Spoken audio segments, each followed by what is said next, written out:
नमस्कार प्यारे बच्चों, केमिस्ट्री की online classes RD board classes में आप सभी का एक बार फिर से स्वागत है। प्यारे बच्चों, क्लास 12th के अंतर्गत सॉलिड स्टेट चैप्टर चल रहा था, जिसके अंतर्गत संकुलन क्षमता में पढ़ा चुका हूं और आज आपके लिए एक बहुत ही इम्पोर्टेंट और नया टॉपिक लेकर के आया हूं, जिसका नाम है निविड संकुलन। जी हाँ प्यारे बच्चों, सबसे पहले टॉपिक का नाम यहाँ पर लिख देते हैं और टॉपिक का नाम है निविड संकुलन। बहुत ही अच्छा टॉपिक है और आपको जानना इसके बारे में बहुत ज़रूरी है और ये समझने वाला टॉपिक है, इसलिए इस वीडियो को आप अंत तक देखें और चीज़ों को समझने की कोशिश करें। तो निविड संकुलन क्या होता है, कंप्लीट जानकारी मैं इस वीडियो में आपको प्रोवाइड कराऊंगा कि आखिरकार निविड संकुलन होता क्या है, निविड संकुलन है क्या। इंग्लिश में बोलते हैं प्यारे बच्चों इसको क्लोज पैकिंग, क्लोज पैकिंग निविड संकुलन। और अपन पढ़ेंगे ठोसों में निविड संकुलन, तो उसको बोलेंगे क्लोज पैकिंग इन सॉलिड, ठोसों में निविड संकुलन। तो सबसे पहले क्लोज पैकिंग का मतलब है चीज़ कम जगह में ज़्यादा चीज़ों को एक तरह से मवाने की जो क्षमता होती है, रखने की जो क्षमता होती है, वो एक तरह से हो गई निविड संकुलन।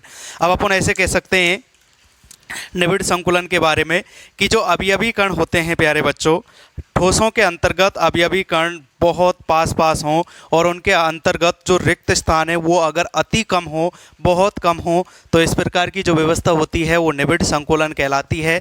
तो ठोसों में निविड संकुलन 3 प्रकार का होता है, एक बिंबीय निविड संकुलन, द्विबिंबीय निविड संकुलन और त्रिबिंबीय निविड संकुलन। तो तीनों प्रकार के जो निविड संकुलन हैं वो मैं आपको इस वीडियो में पढ़ाऊँगा, तीनों को मैं समझाऊँगा। पूरा टॉपिक ओनली ऑन समझने का है, केवल समझने का ये टॉपिक है। कोई भी चीज़ बगैर समझे आपके समझ में नहीं आएगी, इसलिए आप इसको ध्यान से देखें, ध्यान से समझें। एक बार में चीज़ समझ में नहीं आएगी, 2-2 3-3 बार समझना पड़ेगा। काल्पनिक जो क्षमता है आपकी उसको आपको यहाँ पर बढ़ाना पड़ेगा, तभी चीज़ें आपके समझ में आ पाएंगी। तो प्यारे बच्चों, निविड संकुलन पढ़ रहे थे। निविड संकुलन, ठोसों में जो निविड संकुलन होता है वो 3 प्रकार का होता है। सबसे पहले मैंने बताया निविड संकुलन क्या होता है। ठोसों के अंतर्गत अवयवी कण पास पास होने पर उनके मध्य जो रिक्त स्थान है वो बहुत कम होता है, इस प्रकार की जो व्यवस्था होती है वो निविड संकुलन कहलाती है, क्लोज पैकिंग कहलाती है। अब इसके अंतर्गत जो हम पढ़ने जा रहे हैं वो है कि भाई ठोसों में जो निविड संकुलन है वो किस प्रकार से होता है, कितने प्रकार का होता है। तो 3 प्रकार का होगा, एक बिंबीय निविड संकुलन, द्विबिंबीय निविड संकुलन और त्रिबिंबीय निविड संकुलन। एक बिंबीय निविड संकुलन का मतलब है 1 डायमेंशनल क्लोज्ड पैकिंग और द्विबिंबीय का 2 डायमेंशनल और त्रिबिंबीय का 3 डायमेंशनल क्लोज्ड पैकिंग। ये आपके टॉपिक हैं, बहुत ही इंपॉर्टेंट टॉपिक हैं, एग्जाम में क्वेश्चन पूछा जाता है। तो सबसे पहले एक बिंबीय निविड संकुलन के बारे में आप बात कर लेते हैं, क्योंकि निविड संकुलन आपके समझ में आ चुका है। तो सबसे पहले बात करेंगे एक बिंबीय निविड संकुलन। तो यहाँ पर लिख देता हूँ एक बिंबीय निविड संकुलन, और नाम से ही क्लियर है, एक बिंबीय मतलब एक ही दिशा में अवयवी कण रखे जाएंगे, ठीक है ना।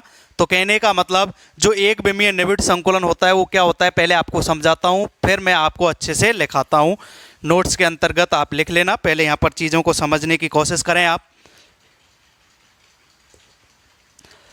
एक बिंबीय निविड संकुलन, ये देखिए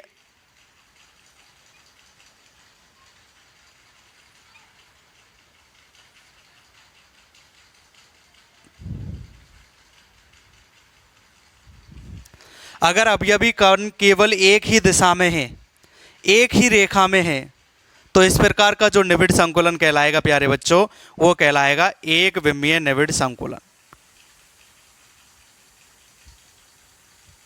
कोई सा भी अक्ष मान लो, एक ही दिशा में, एक्स मानो, वाई मानो, जेड मानो, लेकिन एक ही अक्ष में होंगे, एक ही दिशा में होंगे।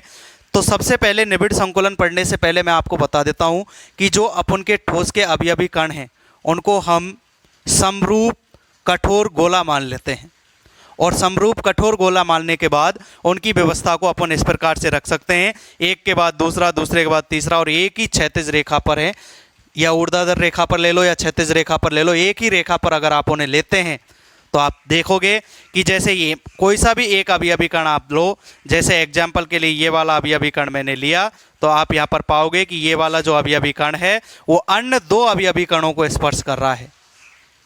एक अवयवी अन्य एक अवयवी कण अन्य कितने अवयवी कणों को स्पर्श करेगा, ये जो होती है ये उसकी उपसह संयोजन संख्या कहलाती है।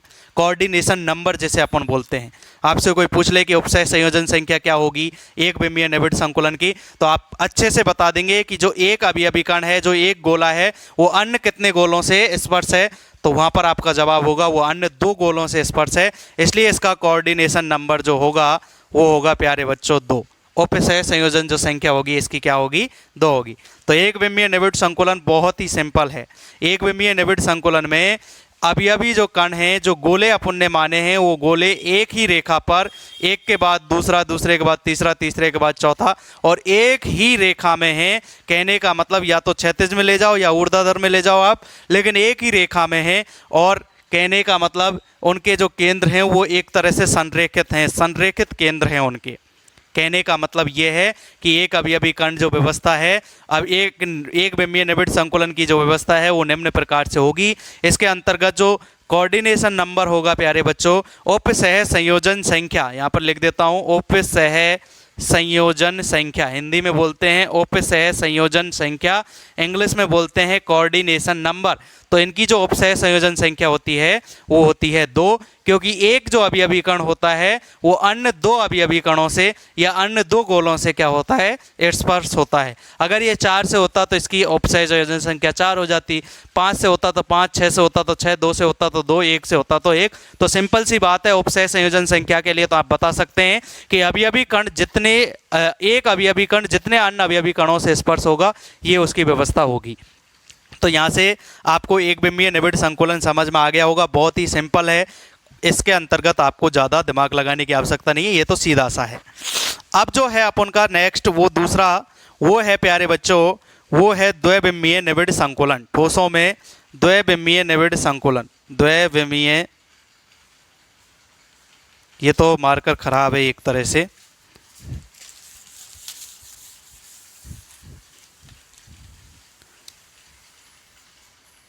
द्विविमीय निबिड़ संकुलन। ठोसों में द्विविमीय निबिड़ संकुलन, इसके बारे में पढ़ेंगे। तो ये जो द्विविमीय निबिड़ संकुलन होगा प्यारे बच्चों, ये 2 दिशाओं में चलेगा, एक एक्स में तो एक वाई में, क्षैतिज पर भी और ऊर्ध्वाधर पर भी। कहने का मतलब इसके अंतर्गत जो टाइप्स होते हैं वो 2 टाइप के होंगे। ये एक तो होगा वर्गीय और एक होगा षटकोणीय। कहने का मतलब द्विविमीय जो निबिड़ संकुलन है वो तो होगा, द्विविमीय जो निबिड़ संकुलन है एक तो होगा वर्गीय निबिड़ संकुलन और दूसरा होगा षटकोणीय निबिड़ संकुलन। इनका नाम वर्गीय और षटकोणीय इनकी संरचना के आधार पर दिया गया है। जब मैं इन संरचनाओं को आपको बोर्ड पर बताऊंगा तो ये चीज़ भी आपके दिमाग में क्लियर हो जाएगी। तो संरचना के आधार पर कैसे दिया गया है, सबसे पहले मैं आपको बताऊं कि 2 दिशाओं में अगर अवयवी कणों को हम रख सकते हैं तो कितने प्रकार से रख सकते हैं, तो उसकी स्ट्रक्चर है 2 प्रकार से। किस प्रकार से, पहला मैं आपको बता देता हूं। एक तो अपन इस प्रकार रख सकते हैं, जैसे एक गोला,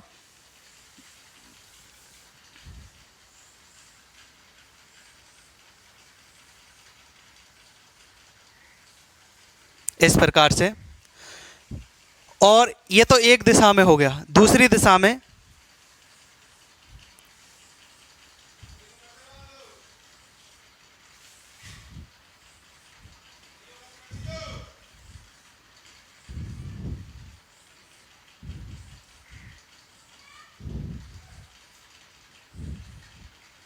इस प्रकार से। अब आप देखिए, अगर मैं इधर की साइड बात करूं और इधर की साइड बात करूं, अगर मैं इसको x कहूं और इसको y कहूं, तो आप देखिए ये x के रूप में एक ही रेखा में है और ये y पर एक ही रेखा में है।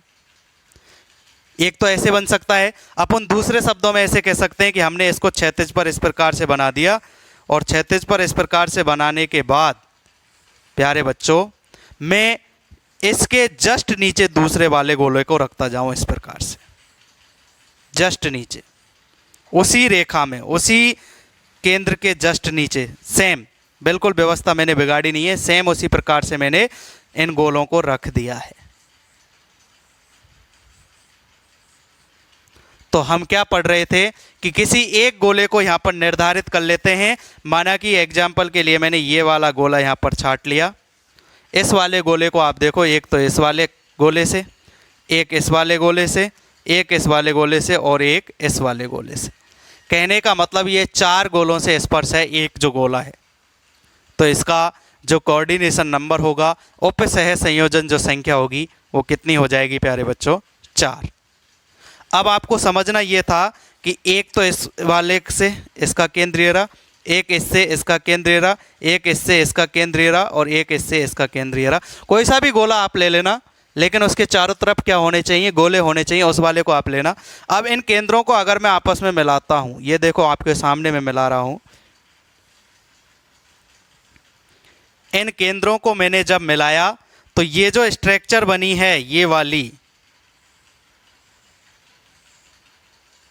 ये जो स्ट्रक्चर है वो स्ट्रक्चर क्या है? आप खुद जवाब दोगे कि ये जो संरचना है एक वर्गीय संरचना है। कैसी संरचना है प्यारे बच्चों? वर्गीय संरचना है। अर्थात ये किसका निर्माण हो रहा है? एक वर्ग का निर्माण हो रहा है। और जब इससे एक वर्ग का निर्माण हुआ, इसीलिए इस द्विविमीय निविड़ संकुलन का नाम रख दिया वर्गीय निविड़ संकुलन। द्विविमीय निविड़ संकुलन के अंतर्गत वर्गीय निविड़ संकुलन इसका नाम रख दिया, क्योंकि इसके अंतर्गत क्या बनता है प्यारे बच्चों? वर्ग। और वर्ग का निर्माण कब होता है? जब अवयवी कण कौन सी वाली पैटर्न में हो। अगर इस वाले पैटर्न को मैं ए कहूँ तो सेम इसके नीचे ये पैटर्न है, इसको भी ए कहूँगा। इसी के नीचे ये पैटर्न है और इसी के नीचे ए पैटर्न है। कहने का मतलब पैटर्न में कोई परिवर्तन नहीं किया। जिस प्रकार से पहले वाले गोले रखे उसी प्रकार से दूसरी पंक्ति, उसी प्रकार से तीसरी पंक्ति, उसी प्रकार से चौथी पंक्ति। कहने का मतलब पंक्तियों में हमने कोई परिवर्तन नहीं किया। और जब हमने पंक्तियों में परिवर्तन नहीं किया तो पैटर्न हमारा था वो सेम था, ए ए ए ए। अगर इसके पैटर्न की बात की जाए प्यारे बच्चों तो ये पैटर्न हो जाएगा ए ए प्रकार। इनका पैटर्न होगा ए ए प्रकार का। और एक जो अवयवी कण है वो अन्य 4 अवयवी कणों से स्पर्श है, इसलिए इसका जो कोऑर्डिनेशन नंबर होगा, उपसह संयोजन जो संख्या होगी प्यारे बच्चों, तो इसकी उपसह संयोजन संख्या कितनी हो जाएगी? 4 हो जाएगी। ये चीज़ें आपको समझनी है।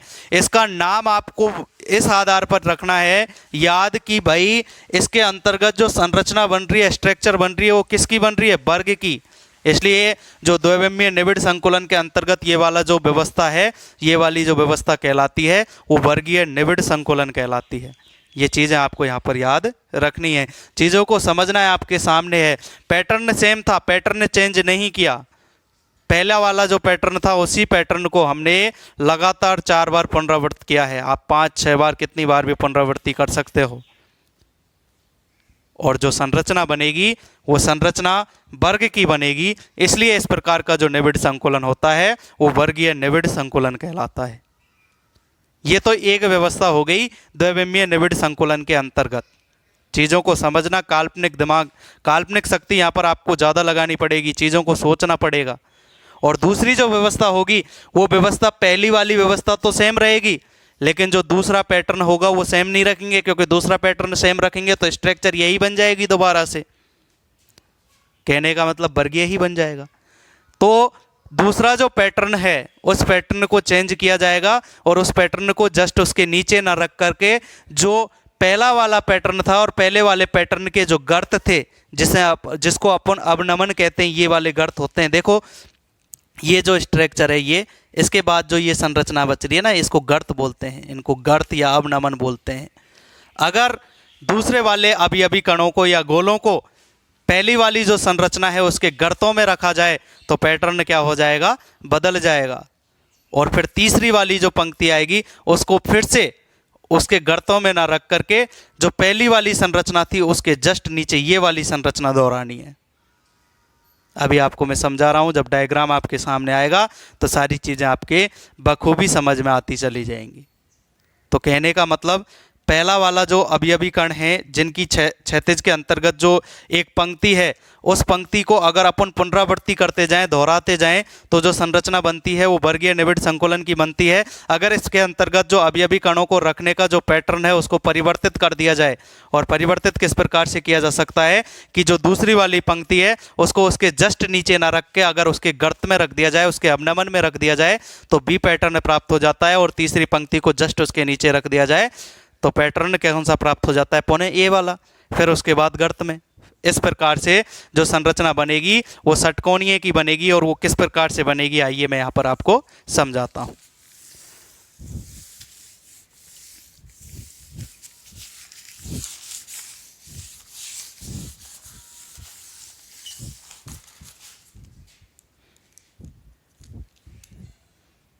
ये देखिए,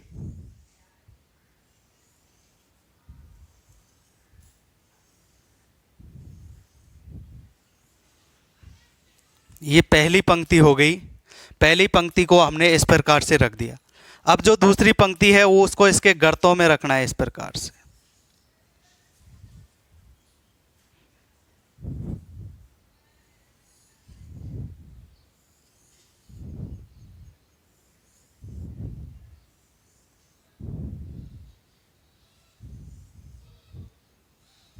इस प्रकार से। और तीसरी जो पंक्ति है उसको जस्ट इसके नीचे रखना है, अर्थात दूसरी वाली के गर्तों में।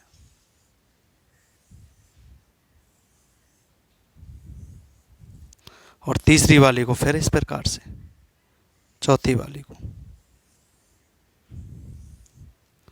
अब आप देखिए खुद, ये वाला जो पैटर्न था, ये पैटर्न कौन सा था हमारा, ए पैटर्न था। लेकिन हमने दूसरी पंक्ति में पैटर्न चेंज कर दिया, इसलिए ये पैटर्न क्या कहलाएगा, बी। और तीसरे वाले की बात करें तो ये वाला इसका केंद्र है और ये वाला इसका केंद्र है। आप देख लो, जस्ट केंद्र के नीचे केंद्र है। इस प्रकार से, इस प्रकार से, इस प्रकार से, इस प्रकार से। कहने का मतलब ये पौने कौन सा पैटर्न आ गया, ए। और इसके अंतर्गत फिर गर्तों में गया तो ये पैटर्न कौन सा हो गया, बी। अब आप यहाँ पर देखिएगा, कोई सा भी एक अवयवी कण आपकी इच्छा के अनुसार आप उठाकर रख लें, और उस अवयवी कण को जब आप देखेंगे तो आप पाएंगे कि जो एक अवयवी कण है वो कितने अवयवी कणों को स्पर्श कर रहा है, ये चीज़ आपको यहाँ पर देखनी पड़ेगी। तो एग्जाम्पल के लिए मैंने माना कि इसको सही से बना देता हूँ। ये वाला जो अवयवी कण है, ये वाला जो गोला है, इसको मैंने चूज कर लिया। अब आप खुद देखिएगा, एक गोले से, दूसरे गोले से, तीसरे से, चौथे, पांचवें और छठवें से। कहने का मतलब ये कितने गोलों को स्पर्श कर रहा है, 6 गोलों को स्पर्श कर रहा है। और 6 गोलों के केंद्र हैं, इसका ये रहा, इसका ये रहा, इसका केंद्र ये है, इसका केंद्र ये है, इसका केंद्र ये है और इसका केंद्र ये है। अगर मैं इन केंद्रों को आपस में मिला देता हूं,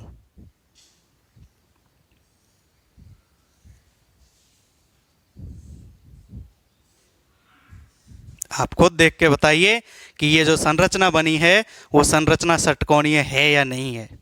कहने का मतलब संरचना षटकोणीय है। और ये संरचना षटकोणीय बनने के कारण ये जो स्ट्रक्चर है द्विबिंबीय निबिड़ संकुलन की, ये जो संरचना है ये षटकोणीय निबिड़ संकुलन कहलाती है। पहली वाली वर्गीय और ये वाली कहलाती है षटकोणीय। कारण क्योंकि इसके अंतर्गत किसका निर्माण होता है, षटकोण का निर्माण होता है।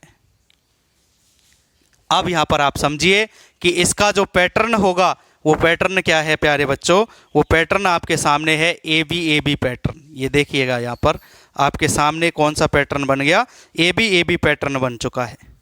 वहीं अगर अपन बात करें इसकी स्ट्रक्चर के अंतर्गत एक अवयवी जो कण है वो कितने अवयवी कणों को स्पर्श कर रहा है, तो आपके सामने संरचना है कि जो एक अवयवी कण है वो अन्य 6 अवयवी कणों को स्पर्श कर रहा है। और अन्य 6 अवयवी कणों को स्पर्श करने के कारण ये जो होगा आपका, ये कहलाएगा प्यारे बच्चों षटकोणीय निबिड़ संकुलन। तो यहाँ पर आप लिख सकते हो कि इनका जो पैटर्न होगा वो पैटर्न होगा ए बी, और इनका जो कोऑर्डिनेशन नंबर होगा वो होगा प्यारे बच्चों 6। उपसय संयोजन संख्या कितनी होगी, 6। कारण क्या है उपसय संयोजन संख्या 6 होने का, एकमात्र कारण है कि एक अवयवी जो कण है वो अन्य 6 अवयवी कणों को क्या कर रहा है, स्पर्श कर रहा है। अगर अपन की भाषा में बोलें तो एक जो गोला है वो अन्य 6 गोलों को क्या कर रहा है, स्पर्श कर रहा है। तो इस प्रकार से जो द्विबिंबीय निबिड़ संकुलन होता है प्यारे बच्चों वो 2 प्रकार का होता है। पहला जो टाइप था वो वर्गीय था और दूसरा जो टाइप है वो षटकोणीय है। दोनों का स्ट्रक्चर बनाकर मैंने आपके सामने रख दिया है, दोनों चीज़ें आपके समझ में आ गई होंगी। अब इसके अंतर्गत थोड़ी सी लैंग्वेज में बोल के बता दूं, कहने का मतलब जो चीज़ें आपको याद रखनी है वो मैं यहाँ पर बता देता हूँ कि षटकोणीय के अंतर्गत कौन सी चीज़ें याद रखनी है और वर्गीय के अंतर्गत आपको कौन सी चीज़ें याद रखनी है। तो सबसे पहले वर्गीय की बात करते हैं। तो वर्गीय के अंतर्गत आपको पैटर्न याद रखना है। वर्गीय के अंतर्गत जो पैटर्न होगा वो ए पैटर्न होगा। वही षटकोणीय के पैटर्न की बात करें तो ए बी पैटर्न होगा। दूसरी चीज वर्गीय के अंतर्गत कोऑर्डिनेशन नंबर उपसय संयोजन संख्या की बात करें तो वर्गीय के अंतर्गत जो उपसय संयोजन संख्या होती है वो 4 होती है, जबकि षटकोणीय के अंतर्गत जो उपसय संयोजन संख्या कोऑर्डिनेशन जो नंबर होता है वो 6 होता है। वर्गीय जो संरचना है वो किस प्रकार से प्राप्त होती है तो उसके लिए मैं आपको बता देता हूं कि प्रथम पंक्ति के जस्ट नीचे द्वितीय पंक्ति को, फिर द्वितीय पंक्ति के जस्ट नीचे तृतीय पंक्ति को और तृतीय पंक्ति के नीचे चतुर्थ पंक्ति को, इसी प्रकार से अन्य पंक्तियों को जस्ट नीचे रखा जाए तो जो संरचना प्राप्त होती है प्यारे बच्चों वो वर्गीय प्राप्त होती है। और अगर षटकोणीय के अंतर्गत बात की जाए तो पहली पंक्ति के गर्तों में द्वितीय पंक्ति को रखा जाए और द्वितीय पंक्ति के गर्तों में तृतीय पंक्ति को और तृतीय पंक्ति के गर्तों में चतुर्थ पंक्ति को रखा जाए तो षटकोणीय निविड़ संकुलन का निर्माण होता है। या फिर आप ऐसे कह सकते हो कि पहली पंक्ति के गर्त जिन्हें अपन अवनमन बोलते हैं उसमें द्वितीय पंक्ति को रखा जाए और द्वितीय पंक्ति जो आपकी बनी है वो बन गई, उसके बाद जो तृतीय पंक्ति है वो जस्ट प्रथम पंक्ति के नीचे रखी जाए और चतुर्थ पंक्ति तृतीय पंक्ति के गर्त में रखी जाए तो भी अपन षटकोणीय संरचना तक पहुंच सकते हैं। कहने का मतलब जो निविड़ संकुलन होगा वो षटकोणीय निविड़ संकुलन होगा। मुझे उम्मीद है मेरे द्वारा ये जो आपको जो षटकोणीय और वर्गीय निविड़ संकुलन समझाया है ये आपकी समझ में अच्छे से आया होगा। दोनों को मैंने विद डायग्राम आपको समझाया है, नोट्स में से आप लिख लेना, वहाँ पर आपको एक्स्ट्रा लैंग्वेज भी मिल जाएगी जो आपको नोट्स के अंतर्गत लिखनी है। यहाँ पर केवल मैंने आपको समझाया है, चीज़ों को डायग्राम बनाकर समझाया है और आपसे अनुरोध है, विनती है एक तरह से कि जो मैंने समझाया है उसको आप कम से कम 2 बार अपने फेयर में रफ में ज़रूर लिखें और जब मैं नोट्स डालूँ तो फेयर में भी लिखें। तो कहने का मतलब अगर 1-2 बार आप लिखोगे अपने हाथ से तो भी आपके समझ में आएगा। जब आप वीडियो देखते हो तो केवल आपको वीडियो देखना नहीं है, उसमें से चीज़ों को अपने हाथ से लिखना है और समझना है जिससे आपको केमिस्ट्री अच्छे से समझ में आ सके। मेरा एकमात्र ध्येय है कि आपको मैं अच्छे से केमिस्ट्री की तैयारी करवा सकूं और अच्छे नंबर आपके, और कहो तो पीसीएम में सबसे अच्छे नंबर दिलवाने के लिए मैं संकल्पित हूँ। तो प्यारे बच्चों, यहाँ पर मैंने 2 प्रकार की निविड़ संकुलन आपको बता दिया। एक विमीय निविड़ संकुलन में कुछ नहीं था, केवल एक ही विमा में, कहने का मतलब एक ही दिशा में अवयवी कण होंगे, चाहे उसको आप एक्स में ले लो, चाहे वाई में ले लो, चाहे जेड में ले लो, केवल एक दिशा में अवयवी कण आपने रखे थे, गोले आपने रखे थे। एक गोला अन्य 2 गोलों को स्पर्श कर रहा था, इसलिए उसका जो उपसय संयोजन संख्या कितनी थी 2।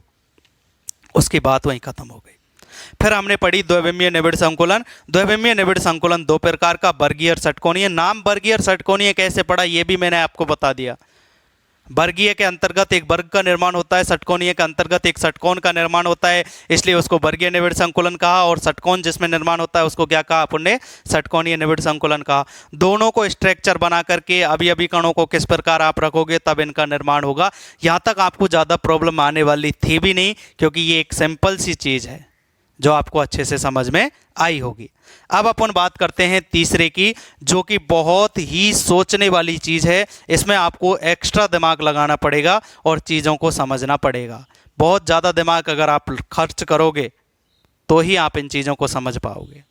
तो कहने का मतलब निविड़ संकुलन के अंतर्गत हमने एक विमीय और द्विविमीय निविड़ संकुलन की बात कर ली है। अब हम बात करने जा रहे हैं त्रिविमीय निविड़ संकुलन की, तो इसको मैं यहाँ से हटा देता हूँ।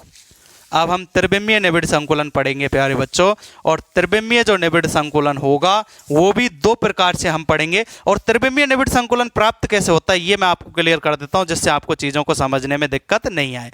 त्रिविमीय जो निविड़ संकुलन होता है प्यारे बच्चों वो निम्न प्रकार से होता है। मैं बताता हूँ आपको कि आखिरकार त्रिविमीय जो निविड़ संकुलन है वो क्या है। त्रिविमीय निविड़ संकुलन आपको प्राप्त कब होगा? आपने 2 दिशाओं की बात कर ली द्विविमीय के अंतर्गत, और तीसरी जो दिशा होती है, अगर अपन वास्तविक रूप में देखें, अगर अपन चीज़ों को वास्तविक रूप में समझें, ठोसों को वास्तविक रूप में समझें, तो वास्तविक रूप में जो ठोस होते हैं वो त्रिविमीय ही होते हैं। अगर एक इंसान है तो उसकी जो स्ट्रक्चर है वो त्रिविमीय है, अगर ये मार्कर है तो इसकी भी स्ट्रक्चर त्रिविमीय है, जो हमको तीनों दिशाओं से दिख रही है। तो कहने का मतलब वास्तविक रूप से जो ठोस होते हैं वो त्रिविमीय होते हैं, ये चीज़ आप क्लियर कर लीजिए। और जो त्रिविमीय स्ट्रक्चर प्राप्त होगी वह द्विविमीय जो स्ट्रक्चर है, जो द्विविमीय स्ट्रक्चर आपने देखी है वर्गीय और षटकोणीय, उसी के ऊपर जो गोला रखेंगे हम, उन रिक्त स्थानों के ऊपर जो गोला रखेंगे उससे त्रिविमीय निबिड़ संकुलन प्राप्त होगा।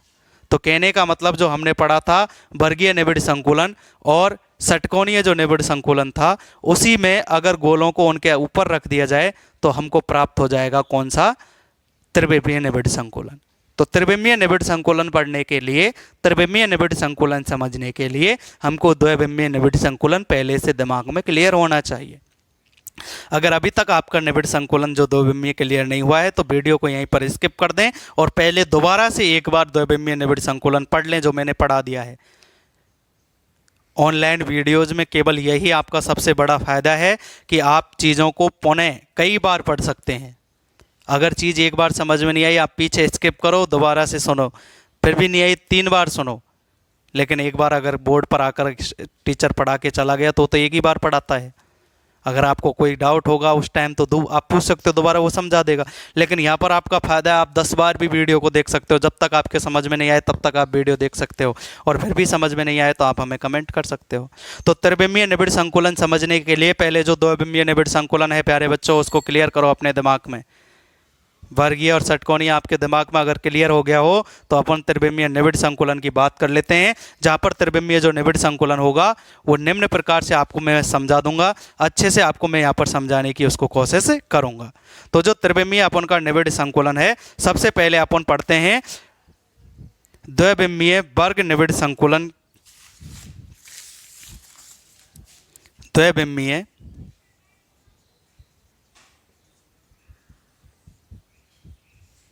वर्ग निबिड़ संकुलन की परतों से, परत बोल लो या फिर आप कुछ और बोलना चाहे तो वो भी बोल सकते हो। परतों में मैंने बताया आपको द्विविमीय वर्ग निबिड़ संकुलन की परतों में त्रिविमीय निबिड़ संकुलन।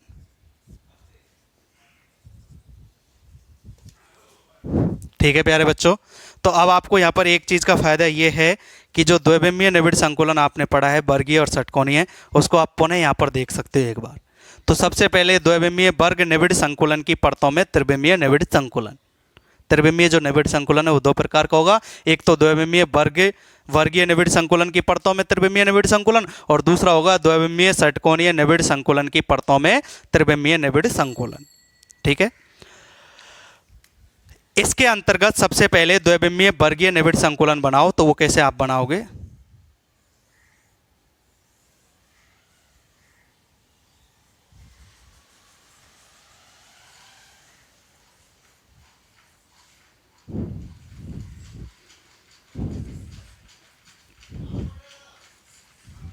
इस प्रकार से आप बनाते चलें।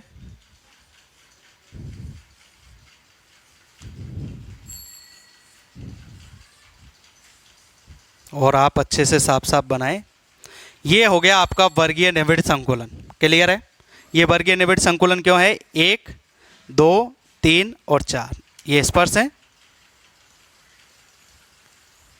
ठीक है, तो वो तो हमने वहां पर पढ़ लिया द्विविमीय, तो ये द्विविमीय की मैंने स्ट्रक्चर बना दी। अब त्रिविमीय जो निबिड़ संकुलन होगा वो द्विविमीय वर्ग निबिड़ संकुलन की परतों में त्रिविमीय निबिड़ संकुलन। कहने का मतलब जो गोला है उन गोलों को किस प्रकार से आप रखते हो। तो जो आपका वर्गीय निबिड़ संकुलन है इसमें हम जो गोलों को रखते हैं उसको जस्ट इसके ऊपर रखते हैं,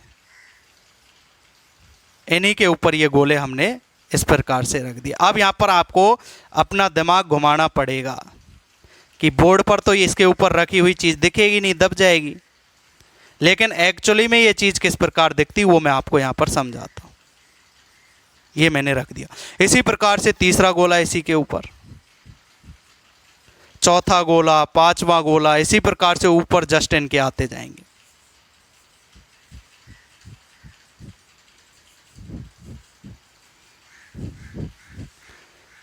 कहने का मतलब प्यारे बच्चों, ये तो अपन का मार्कर है। माना कि ये गोला है, इसके ऊपर गोला, फिर इसके ऊपर गोला।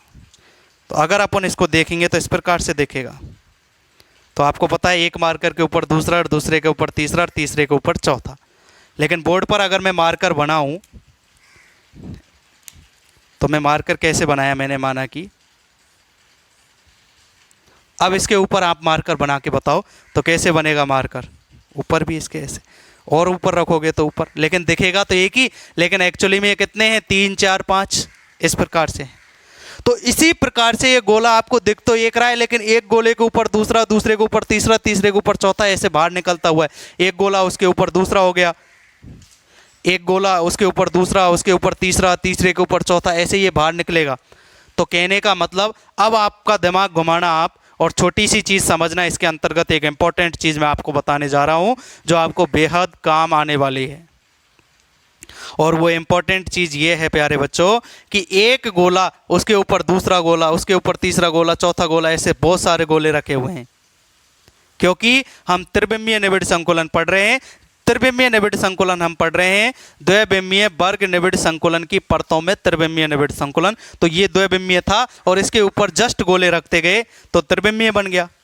क्योंकि एक दिशा तो हमारी कौन सी थी, 1, ये कौन सी थी, ये x, और ये y, और z कौन सी होगी, ऐसे बाहर निकलेगी जो दिशा, ये इस प्रकार से, ये जो दिशा होगी ये z।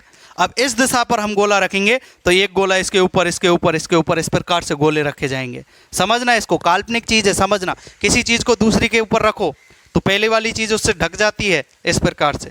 तो ऐसे ही गोले एक दूसरे के ऊपर रखे हुए हैं। ये आप दिमाग में एक बार सोच लो, कल्पना कर लो आप कि हाँ भाई गोले के ऊपर गोला रखा है। एक गेंद के ऊपर दूसरी गेंद रखते हैं तो इस प्रकार से गेंद बनती है दो, और ऊपर तीसरी रख दी तो यहाँ पर, और चौथी इस प्रकार से।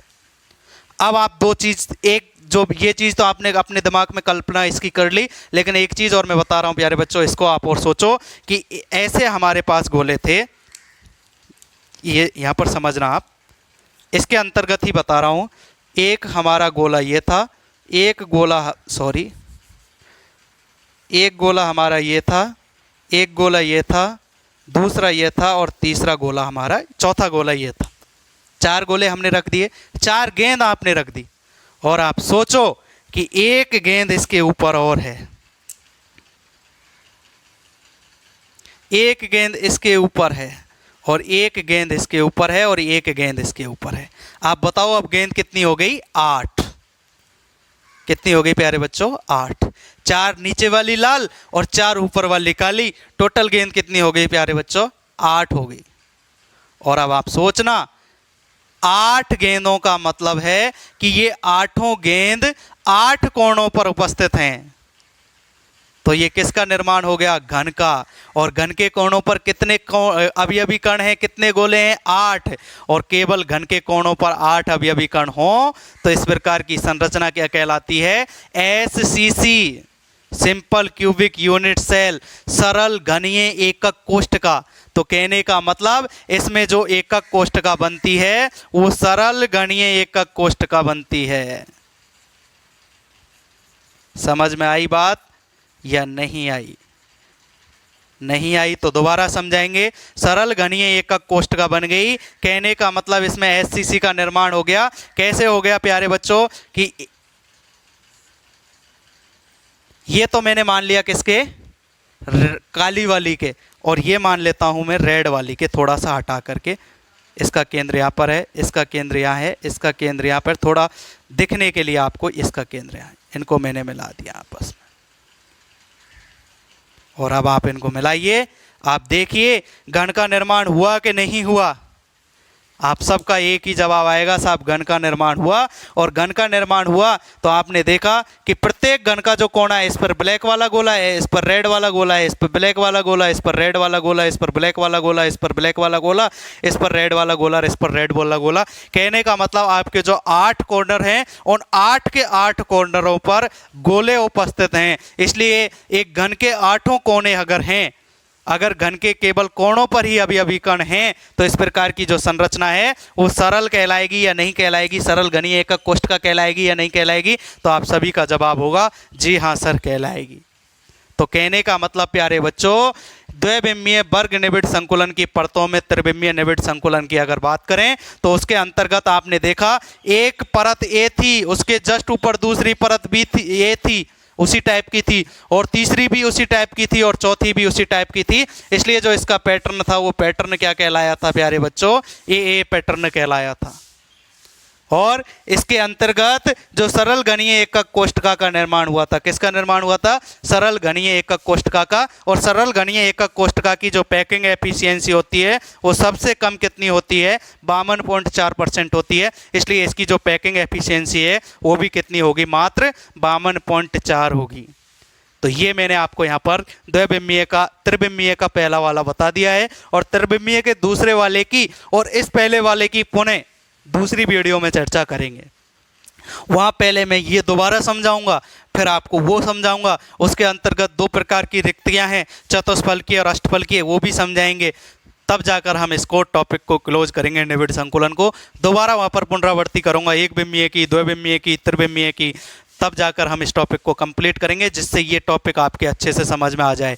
कोई चीज़ अगर आपके समझ में नहीं आई, पुनः उसको वापस ले जाकर दोबारा देखो, हो सकता है चीज़ें समझ में आएंगी। और वेट करो अगली वीडियो आने का, तब तक मुझे उम्मीद है कि चीज़ें आपके समझ में आएंगी। धन्यवाद दोस्तों, इसी प्रकार अपना प्यार बरसाते रहें। जय हिंद, जय भारत।